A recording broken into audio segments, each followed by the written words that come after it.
Hola i benvinguts. Avui ens submergim en el desenvolupament de competències professionals. Pensem-hi una mica. El creixement professional no és una cosa que passa per casualitat, oi? És un procés. I el que farem aquí és descobrir un full de ruta, un pas a pas ben clar, per construir i polir aquelles habilitats que de veritat marquen la diferència en una carrera d'èxit. D'acord? Doncs el nostre viatge es dividirà en 6 àrees clau. Primer de tot, els fonaments, que són exactament les competències. Després ens posarem a traçar el rumb, amb l'orientació. I, és clar, agafar les eines necessàries amb la formació. A partir d'aquí, aprofundirem en aquelles habilitats transversals que de veritat marquen la diferència. Explorarem estratègies per ficar el cap al mercat laboral i, per acabar, veurem com l'entorn, la comunitat, pot ser un aliat espectacular. Doncs vinga, comencem pel principi. És que és de sentit comú, oi? Qualsevol gran projecte, i una carrera professional ho és, necessita uns fonaments sòlids. I quina és aquesta base? Doncs, sense dubte, el desenvolupament de les competències. Però, a veure, de què parlem exactament quan diem competències? Pensem-ho com un còctel de 3 ingredients. Per una banda, els coneixements, allò que se sap. Després, les habilitats, el que se sap fer. I, finalment, les actituds, que és el com es fa. És aquesta combinació, aquest trio, el que realment millora l'ocupabilitat i permet que algú s'ajusti perfectament als requisits d'un objectiu professional. I aquí ve una idea potentíssima. El desenvolupament de competències no és una cosa que es fa un cop i ja està. No, és un cicle constant de 3 fases. Primer, la identificació. És el moment eureka, quan algú s'adona de la importància d'una competència. Després ve l'experimentació, que és bàsicament posar-la en pràctica, provar-la en un entorn controlat. I finalment, la transferència. Agafar allò que s'ha après i aplicar-lo al món real, a la feina. Com veiem, no és un final, és un procés que no s'atura mai, de millora contínua. Molt bé. Ja sabem com s'aprenen les competències, però ara ve la pregunta del millor. Quines competències? I, sobretot, per a quin objectiu? Això ens porta de ple a la segona àrea, l'orientació. Ara és el moment de buscar i trobar la nostra estrella polar professional. I aquí tenim el gran dilema, oi? Com es defineix un objectiu professional? El primer gran repte és sortir d'aquell «busco feina de qualsevol cosa». Tots hem sentit o pensat alguna vegada. Però per què és un error? Doncs perquè si hi pensem, cap empresa publica una oferta buscant qualsevol cosa. Busquen perfils concrets. Per tant, la clau de tot plegat és la concreció. Aquesta imatge, la veritat, ho deixa molt clar. És un procés de 4 passos. Tot comença amb el descobrir, amb mirar cap a dins i veure quins són els interessos de cadascú. Després, s'investiguen les professions que encaixen amb aquests interessos. Amb tota aquesta informació, se decideix un objectiu professional ben concret. I, finalment, se planifica el camí per arribar-hi. Veiem? És un mètode o una estructura per prendre una decisió amb coneixement de causa. I si mirem el cor de tot aquest procés, què hi trobem? L'autoconeixement. Aquesta imatge ens mostra les 5 dimensions que són clau explorar. Estem parlant dels interessos, és clar, però també de les competències que ja es tenen, dels valors personals, dels trets de la personalitat i, molt important, del context vital de cadascú. Cada peça d'aquest trencaclosses és absolutament essencial per construir un objectiu professional que sigui alhora clar i realista. Perfecte. Ja tenim un objectiu professional definit. Quin és el pas lògic ara? Doncs reunir les eines per arribar-hi. I això ens porta de cap a l'àrea de formació. És el moment de començar a construir el nostre, diguem-ne, el nostre toolkit tècnic. I aquí hem de fer una distinció que és clau. D'una banda tenim les competències tècniques, les que són superespecífiques d'una feina. Pensem en programar o en comptabilitat, per exemple.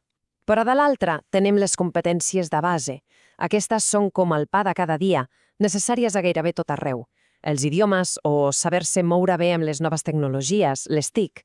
I atenció, perquè totes dues són absolutament vitals. Bé, i ara entrem en un territori que a mi em sembla fascinant, el de les competències transversals, les famoses soft skills. I per què són tan importants? Perquè són aquelles habilitats que no només ajuden a aconseguir una feina, sinó, i això és el més important de tot, a mantenir-la i a créixer dins de l'empresa. I si parlem de transversals, hem de començar per la reina de totes, la comunicació. Però alerta, comunicar no és només parlar, és molt més, és saber transmetre idees de manera que s'entenguin. I, potser encara més important, és saber escoltar de veritat, amb atenció, per estar segurs que el missatge s'ha captat bé. I com es veu això en el dia a dia?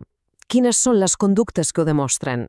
Doncs mira, una bona comunicació implica expressar idees amb claritat, practicar l'escolta activa per entendre de bo què diu l'altra persona, adaptar el missatge segons amb qui parles i on ets, i un detall que sovint passa per alt, confirmar que tothom ha entès el mateix. Aquest últim punt és or pur. Vinga, passem a una altra competència estrella, el treball en equip. Siguem sincers, en el món d'avui, que està superinterconnectat, saber col·laborar per aconseguir un objectiu comú ja no és una cosa opcional. És una de les habilitats més buscades i valorades per qualsevol empresa sense excepció. Però el més important és entendre que treballar en equip no és una idea abstracta, penjada en un pòster a l'oficina. No, es demostra amb fets, amb accions concretes. Què vol dir?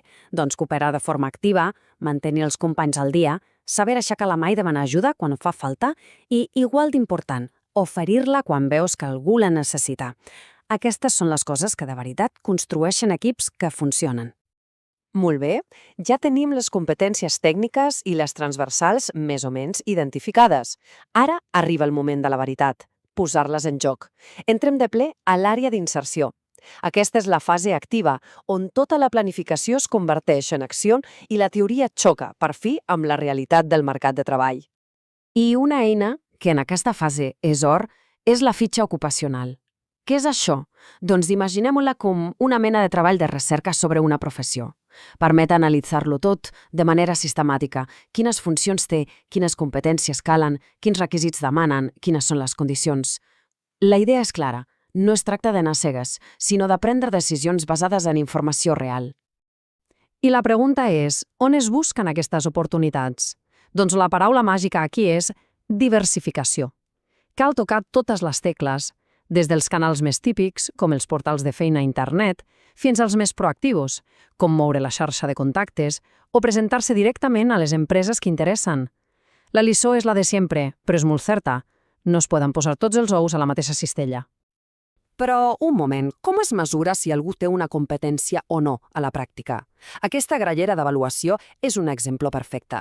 La clau és que no es basa en opinions subjectives, en un "a mi em sembla que..." No, es basa en indicadors que es poden veure i mesurar. Per exemple, per avaluar si una carta de presentació està ben adaptada, no es pregunta si està bé, en general. Es comprova si compleix punts concrets, com per exemple, s'indica la referència de l'oferta. És objectiu, és clar, i no hi ha lloc a dubtes. I ja per acabar, arribem a l'última àrea, una que ens fa obrir una mica la perspectiva, perquè pensem-hi, cap trajectòria professional passa en una bombulla aïllada del món. Tothom forma part d'un entorn, d'una comunitat. La idea principal aquí és que conèixer i saber utilitzar els recursos que tenim al voltant, ja siguin serveis públics, xarxes de suport, associacions, el que sigui, és de fet una competència en si mateixa. De vegades, saber a quina porta trucar o a qui preguntar pot ser tan decisiu per a l'èxit d'un projecte professional com la millor de les habilitats tècniques. I ara, amb tot aquest mapa sobre la taula, acabem amb una pregunta que busca passar de la teoria a l'acció. Després de tot aquest recorregut, la reflexió final és aquesta. Quin és el primer pas, per petit que sembli, que una persona pot fer avui, ara mateix, per començar a avançar en el seu desenvolupament professional?